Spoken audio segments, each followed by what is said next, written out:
Bem-vindo à quinta temporada do Portcast, o conhecimento que vem de dentro das paredes da escola e chega até você. Nesse 16º episódio, os alunos Lorenzo e Guilherme conversam com o professor Sandro Nobre, natação como esporte. Olá, eu sou o Lorenzo Figueiredo Bergamo Salvador, do Colégio Portinari Pretoriano.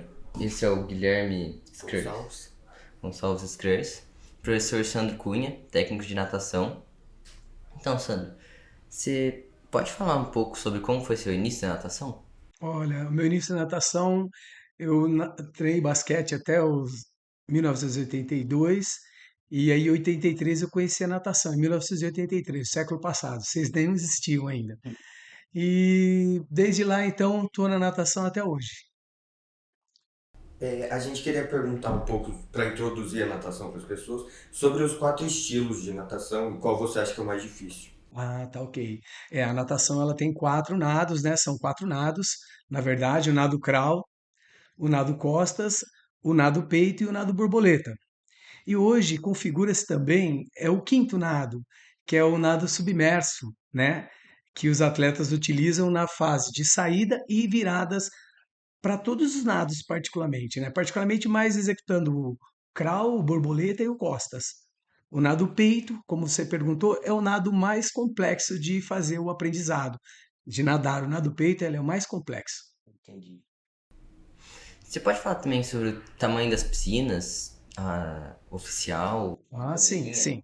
As piscinas para competições, para Olimpíadas, Jogos Mundiais, ela tem que ter 50 metros por 25, são 10 raias, e ela tem que ter uma profundidade de 2 metros no mínimo, né? As piscinas onde foram realizadas as últimas Olimpíadas eram de 3 metros de profundidade. E também tem piscinas semiolímpicas, que são de 25 metros, mas também com 10 raias, 25 por 25. Ela é uma piscina quadrada, né? E eles utilizam as 10 raias para as provas eliminatórias. E para as provas finais, eles utilizam só 8 raias. E sobre a natação na infância em geral, infância e adolescência, você recomenda a prática e qual idade você acha mais adequada? Você sabe que em alguns países é obrigatória a saber nadar, né? Eu acho que quanto mais cedo a criança puder ter o contato com água, melhor é. Existe um dado aqui da Sobrasa que a maior incidência de mortes entre crianças de 3 a 2 anos é afogamento, por afogamento. Então, essa é a necessidade básica de todo ser humano. Todo ser humano tem que saber nadar. Interessante. E qual você diria que são os benefícios da natação em relação aos outros esportes? Que todo mundo fala que a natação é um esporte mais completo, né?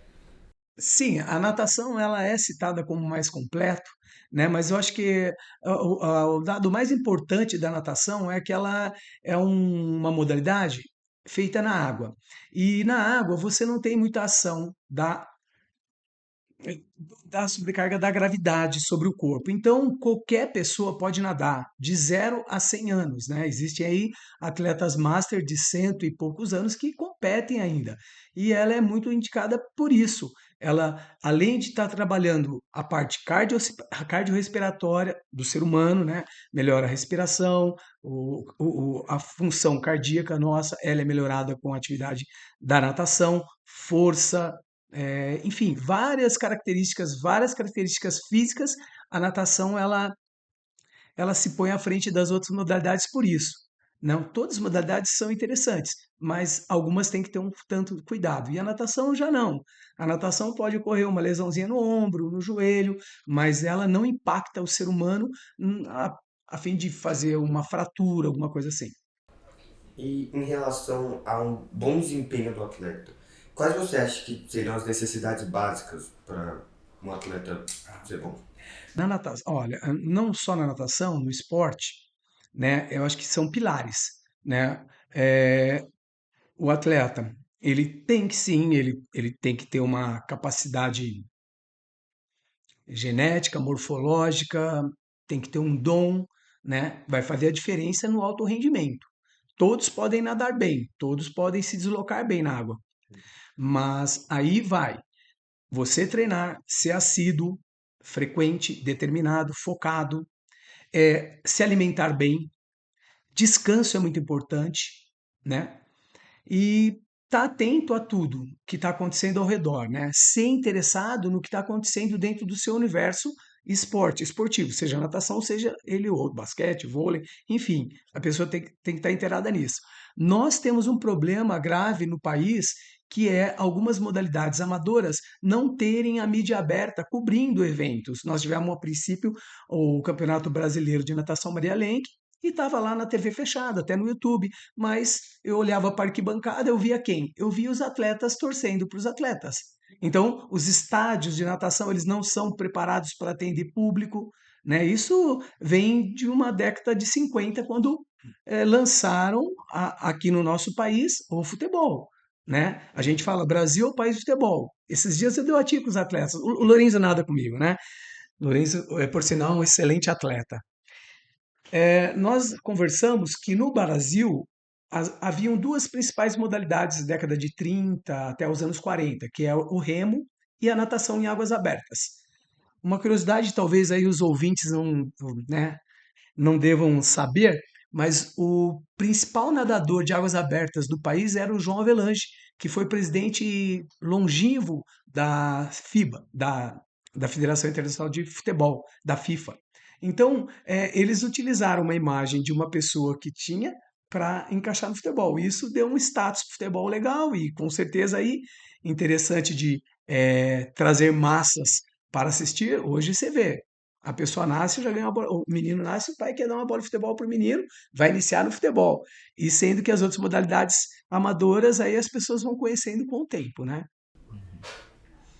E você falou que a disciplina é algo, mas o desenvolvimento psicológico dos jovens também ajuda muito o esporte em si, né? Sim, sim, sim. Eu acho que todo o esporte, vocês aí que estudam, enfim, há dados, pesquisas científicas que comprovam que quem pratica esporte sai na frente, né? Até no coeficiente de inteligência, né? Eu vi relatos já, não vou lembrar que estudo e tal, não vou lembrar disso que estudo aqui, mas ele é importante. O cognitivo ajuda muito no cognitivo, né? Com certeza. Teve até um dado que saiu de uns anos atrás, que uma menina que foi muito bem no Enem, daí teve uma entrevista que ela falou que uma coisa muito importante além dos estudos é conciliar com o esporte junto, né? Olha que interessante, né? Aí para vocês jovens aí para todo mundo aqui do Portinari Pretoriano é uma dica, né, Lorenzo? Eu acho que sim, eu acho que é possível conciliar o esporte, inclusive esporte de rendimento que você faz, né? Que aí o Lorenzo fica mais ou menos 2 horas, 2 horas e meia treinando na piscina com a gente lá, então é intenso, é extenuante, mas vale a pena, vale a pena. Disciplina, a disciplina, para quem quer chegar a algum lugar, é uma das coisas mais importantes, seja em qual área for. E falando um pouco sobre a sua profissão, como é a profissão de técnico de natação? E quais são os desafios que você enfrenta com os nadadores, principalmente com os jovens? Ah, ok, uma boa pergunta. E aí a gente aproveita porque o ser humano é complexo, né? Nós vemos uma geração diferente, é aquilo que eu falei, são poucos os jovens que têm essa consciência esportiva, que vão se dedicar. Na verdade, eu não tenho tanto problema com os atletas, né? Eu tenho mais problema, sim, realmente, é, com o social do nosso país, com a cultura do nosso país, né? Fator financeiro, né? Por exemplo, nós temos que excursionar. Nós vamos como viajar, né? Qual o transporte? Nós saímos de competições aqui, né, Lorenzo? De madrugada, saímos 2 horas da manhã e vamos nadar na praia, 5, 6 horas de viagem. Nadamos lá. Nosso pessoal é guerreiro, né? Nós disputamos aí o ano passado o circuito paulista de travessias aquáticas, né, organizado pela Gaivotas Eventos. Nós ganhamos as 3 provas. Eram 3 provas em disputa: prova de 3 km, 1 km e 500 metros. O Lourenço acabou se sagrando campeão em todas as provas que você participou, né, Lourenço? Então, é assim, o jovem, eu não enfrento dificuldades com o jovem, porque se ele está indo lá, é diferente de você estar no colégio aqui. Você é obrigado a estar aqui também, você é obrigado a frequentar, você é obrigado, você tem provas, né? E na natação, vai lá o pessoal que é voluntário a treinar, é o pessoal que quer desenvolver um desporto. Então, eu não tenho muita dificuldade. A maior dificuldade que nós encontramos, às vezes, é na falta dessa cultura esportiva, que é a cultura esportiva do brasileiro, é o futebol, do reconhecimento que os atletas e a modalidade têm perante algumas conquistas. Além desse resultado, esse ano já nós trazemos um resultado para o município aqui, nós somos vice-campeão paulista de águas abertas. A gente divulgou na mídia, enfim, mas a gente percebe que não há um reconhecimento. A gente percebe isso, a gente sente falta disso, né?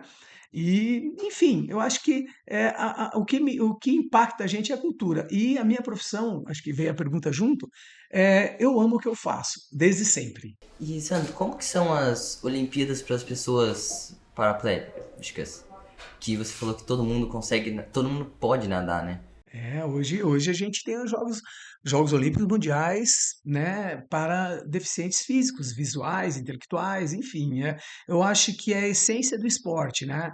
Inclusive o Brasil, no atletismo, na natação, que eu tenho mais conhecimento, o Brasil é uma potência, né? E você vê lá pessoas sem membros, com paralisias, se deslocando na água tão bem, assim, é impressionante. Eu tive a oportunidade de conhecer um nadador de Bauru, né, que ele era um professor, ele teve um AVC e ele ficou limitado com todo o lado direito dele. E ele nadou, chegou ao nível, quase conseguiu índice para a Olimpíada. Ficou em terceiro lugar. Geralmente são 2 atletas por país, né? Você falou que vocês participam de competições em águas abertas. Quais que são as principais diferenças entre águas abertas e piscina fechada? Águas abertas existe adversidades, né? Primeira adversidade é assim, eu julgo que é a navegação. Como você não tem raias, você está num espaço livre, sem raias, né? Então você tem que saber navegar. E para isso, em alguns momentos, você tem que olhar à frente. Você tem que fazer uma visão frontal para ver onde você está se deslocando. Senão você acaba perdendo o percurso. Geralmente, em águas abertas, nós temos boias de contorno que delimitam aonde você vai nadar, o local que você vai nadar, né? Outras dificuldades também que águas abertas apresenta às vezes está ventando muito, então em represas a gente cria cimarolas, no mar as ondas aumentam, né? Então, correntes no mar, tem locais para se nadar que são bem complicados.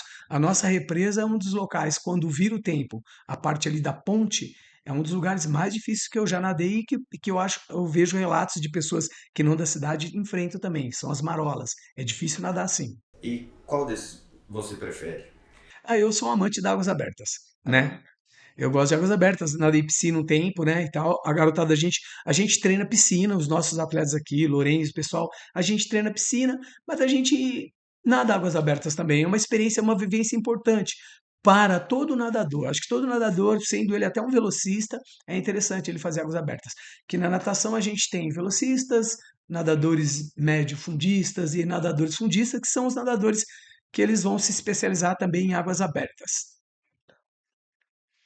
Sandro, falando em águas abertas também, é, você consegue falar um pouco sobre como que é organizar uma competição de águas abertas? Que você faz parte da Golfinhos Eventos também, né? Sim, águas abertas, a primeira coisa que a gente preza é a segurança. Você vê que você já participou, todas as nossas provas, os atletas eles usam a boinha de segurança, sinalização e segurança, né? Elas ajudaram muito nisso, na segurança, porque já tivemos aí problemas, enfim, problemas até fatais em águas abertas, não por a pessoa não ter sabido nadar e tal, tudo, mas por ela ter tido um mal súbito e enfim, né?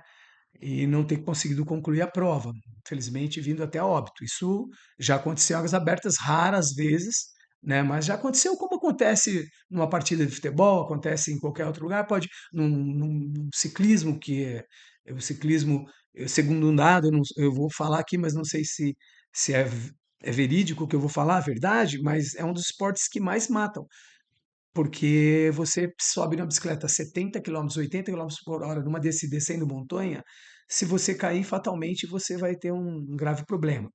Mas a prioridade nossa é a segurança, viu, Lorenzo?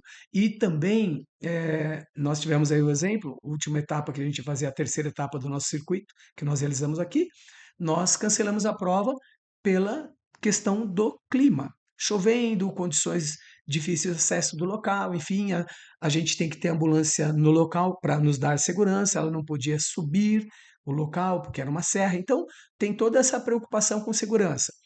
O bombeiro local, eles sempre a gente comunica.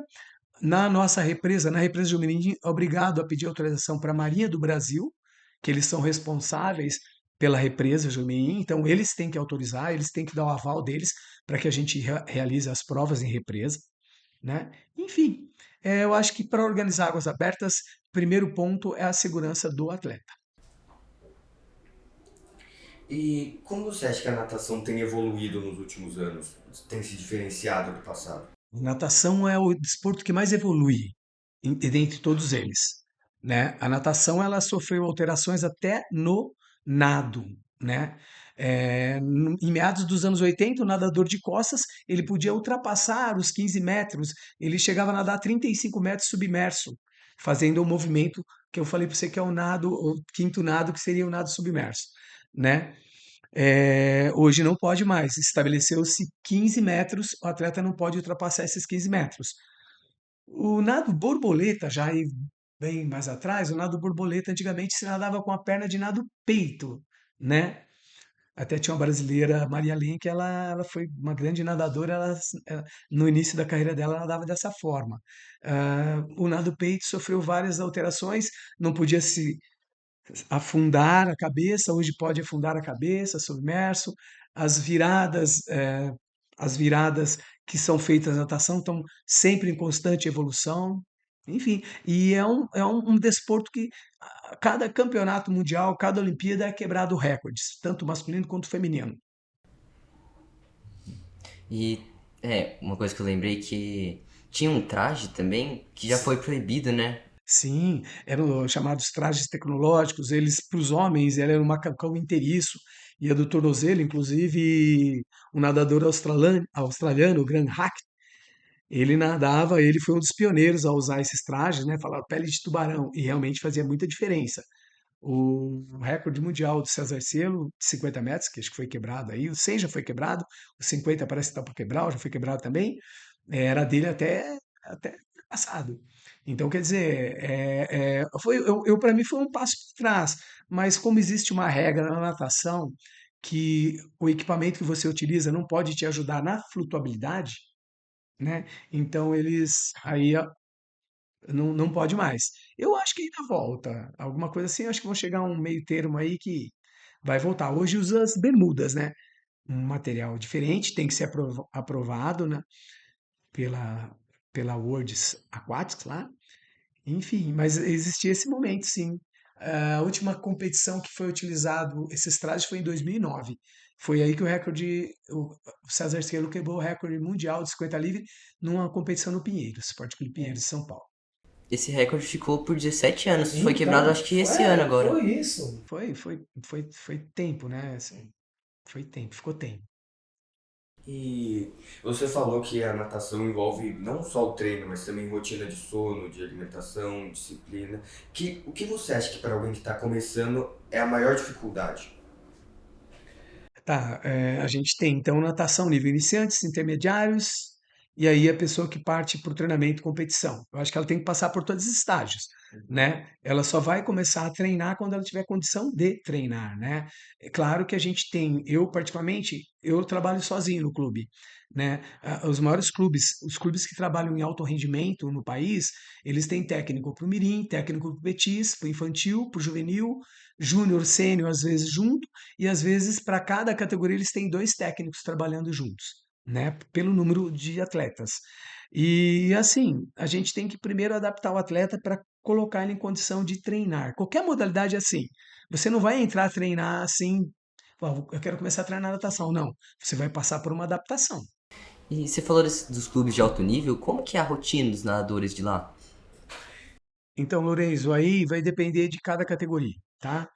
É,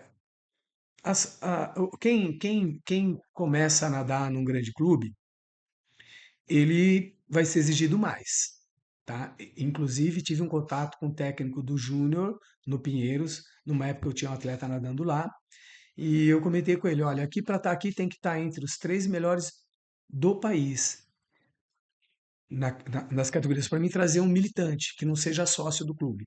Então é quase que profissional. Faltas em treinamento, horários a ser cumpridos, não tem atraso, não tem nada, não há tolerância para faltas e nem atraso. Então, é bem sério. As pessoas que entram no Pinheiros, no Minas, no Unisanta, enfim, alguns atletas até têm até hoje no país, eles usaram uma forma para resolver o problema de remuneração dos atletas. Alguns atletas eles são colocados como sargentos da Marinha, do Exército, da Aeronáutica, enfim, para eles terem um soldo para eles poderem treinar. Porque aí eu falo para você que a grande parcela de patrocínios, de patrocinadores, 99% é só para o futebol no nosso país. Então, as outras modalidades elas deixa a desejar o que poderia ser dividido entre as modalidades. Existe algumas bolsas atletas também, mas que não, o cara não conseguiria até se suplementar com o que ele recebe, né? É baixo. E, e é esse acho que é um dos problemas que a modalidade, não só a natação, como o atletismo, sobrevive isso. Um dado do atletismo, nós tivemos um revezamento, não vou lembrar em que Olimpíada, um atletismo, 4 por 100 raso, eles ganharam medalha de prata. E eles eram de Prudente. Os 4 atletas, se não me engano, treinavam em Prudente. E passou um tempo eles estavam rifando as medalhas deles porque eles estavam passando por necessidade no local de treino. E isso acontece com o atleta do esporte amador. Você entendeu? Então, essa é uma situação preocupante. Eu acho que deveria haver um olhar, né? Porque se cobra resultado. Chega no Olimpíada, a natação não trouxe medalha nenhuma. Se cobra resultado, mas qual a condição que se dá para que haja esse resultado, né? Como que são as normas para os treinos para desenvolver velocidade, resistência na natação? Tá. Existem trabalhos específicos de potência, né? Potência, força e velocidade, que a gente utiliza equipamentos, tá? Paraquedas, dá mais resistência para o nadador nadar, extensor de borda, exercício de velocidade com nadadeira, né? Que se chama velocidade lançada, percursos curtos. A gente vai trabalhar velocidade, são percursos curtos, tá? Trabalhar resistência, endurance, né? Percursos longos, aeróbico e anaeróbico, velocidade e anaeróbico. É resistência aeróbico, ou seja, os exercícios com a utilização de oxigênio para o metabolismo, a gente trabalha resistência. E os exercícios que a gente utiliza velocidade é o glicogênio, tá? É aquela suquinha que o corpo tem. É a creatina trifosfato e o glicogênio que o corpo depeda para fazer força, para gerar energia para você construir o movimento, para você realizar o movimento. E isso é importante a questão do alimentar, do hidratar, né? Para o cara poder ter esses resultados, ele tem que estar com a nutrição, com a hidratação em dia. Aí ele consegue ser veloz, ele consegue ser resistente. Eu vou aproveitar esse gancho dessa pergunta aí, que você pega, vou traçar um parâmetro aqui. Nós tivemos o maior atleta, o maior velocista do mundo de atletismo, tá? Que foi o jamaicano lá, que ele corria 100 metros para 9 segundos, corria 200 metros para 19, o Bolt. E a gente tinha o Phelps, que ele nadava 100 borbo, considerado uma prova de velocidade, e nadava 400 medley, considerada como uma prova de meio fundo, tá? O Phelps ele foi tão completo em Pequim 2008 que ele ganhou 8 medalhas de ouro nadando os revezamentos e as provas individuais dele, e ele ganharia até mais medalhas se ele nadasse outras provas. Então eu acho que a natação permite isso. Por exemplo, o Lourenço é o melhor nadador de 50 costas, 100 costas do município hoje. E ele é quase o melhor nadador de águas abertas do município hoje. Então, a natação ela pode favorecer isso, porque se deslocar na água, às vezes, é técnica, né? É biomecânica. Então, o atleta tendo uma boa biomecânica, uma boa posição na água, ele pode ser rápido também, né? Porque na natação é diferente de correr. Correr você tem um atrito com o solo.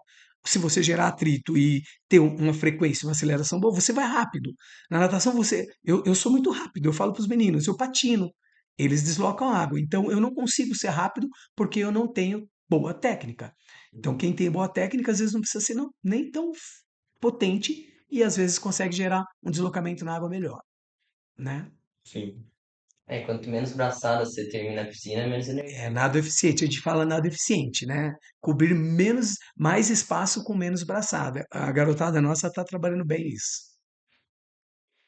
Como que, você fala, é que para ser bom no esporte, para ser profissional, tem que começar já desde cedo, né? Como que você fala para juntar o esporte com a escola no sistema? Então, sabe, Lorenzo, nós tivemos um atleta brasileiro aqui, um dos melhores nadadores, um dos melhores velocistas do mundo, o Xuxa, né? Fernando Scherer, Xuxa. Ele começou a nadar com 13 anos. É uma idade relativamente, fala-se, avançada, né?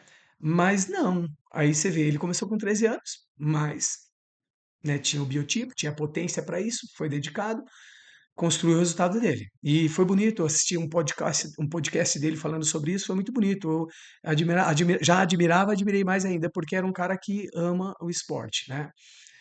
E é assim, eu acredito, Lô, que é possível sim conciliar o esporte, né? Eu acho que s- no- as faculdades, as universidades americanas, elas aumentam, elas diminuem a grade curricular do atleta para ele ter tempo de treinar, às vezes fazer as dobras. Quem treina em alto rendimento, às vezes treina de manhã à tarde, né? Quase todos os dias dessa forma. E quase 7 vezes por semana. Então, o que acontece? Aí a gente vai ter que ter uma mudança aí do país, né? Hoje nós acompanhamos, por exemplo, os Jogos Universitários nos Estados Unidos. Cara, é televisionado ao vivo pela TV aberta, é assim, é fantástico. No Brasil, eu acompanho, já arbitrei jogos universitários, é um momento de extravasar, de beber, de fumar, enfim, de usar. Até vou falar que isso não é verdade, usar drogas. A gente vê essa cultura no nosso país, pelo menos aqui no estado de São Paulo. Eu acompanhei jogos, né? Enfim, uma falta de respeito muito grande com o desporto. São poucos que levam a sério. Alguns jogos universitários aqui no país são relevantes, são de alto nível, mas a maioria dos jogos é reunião para festejar. E aí você pega alguns países que eles levam a sério o esporte nas universidades. Tanto é que as principais universidades dos Estados Unidos, eles têm plano de bolsa para os grandes atletas. E, Sandro, você tá falando, vocês fazem competições, participam de competições e tal. Como que é a preparação para os campeonatos? Assim, a gente, em cada grupo, né, nós temos algumas competições que a gente considera competições alvo, né? A gente tem a competição alvo nossa, seria os Jogos Regionais de Julho, ok? Mas no meio do caminho a gente teve Jogos da Juventude, por exemplo, o Lourenço está classificado, o Lourenço e o Raul, a Itávera estão classificados para a final do estado agora em Barretos, dia 8 e 9 de julho. Então a gente dá uma descansada neles agora, mas o foco nosso é os Jogos Regionais. Então a preparação se faz no semestre todo para uma competição. Eu explico isso para eles porque as competições que vêm, os torneios regionais, algumas competições não são o alvo. O alvo é a gente estar bem em X competição. Isso às vezes a gente acerta, às vezes não dá certo. De você fazer toda a programação para ter performance lá nos Jogos Regionais, né? A gente tenta criar uma situação, né, com estratégias de redução de treino, a gente fala polimento, né, o TAPER, que chama, e a gente joga no segundo semestre. Esse ano, eu tenho a pretensão de levá-los numa competição Copa São Paulo, e vai ter logística local, mas a gente sempre prepara para o final do semestre, para a gente ter mais êxito de performance. Então é isso, Sandro. Muito obrigado por ter participado do nosso podcast para conversar um pouco sobre a natação, sobre os esportes, para os jovens do Brasil. E é isso, muito obrigado. Eu que agradeço a oportunidade de estar aqui com vocês, de levar um pouquinho da natação aí para todo mundo e realmente a gente espera que as pessoas comecem a praticar esporte. Gostaram? Então compartilhem o conhecimento e sigam nossas redes sociais. Facebook, Portinari Colégio. Instagram, Colégio Portinari Avaré. Canal do YouTube, Portinari Avaré. E o Spotify, Podcast. Até o próximo podcast.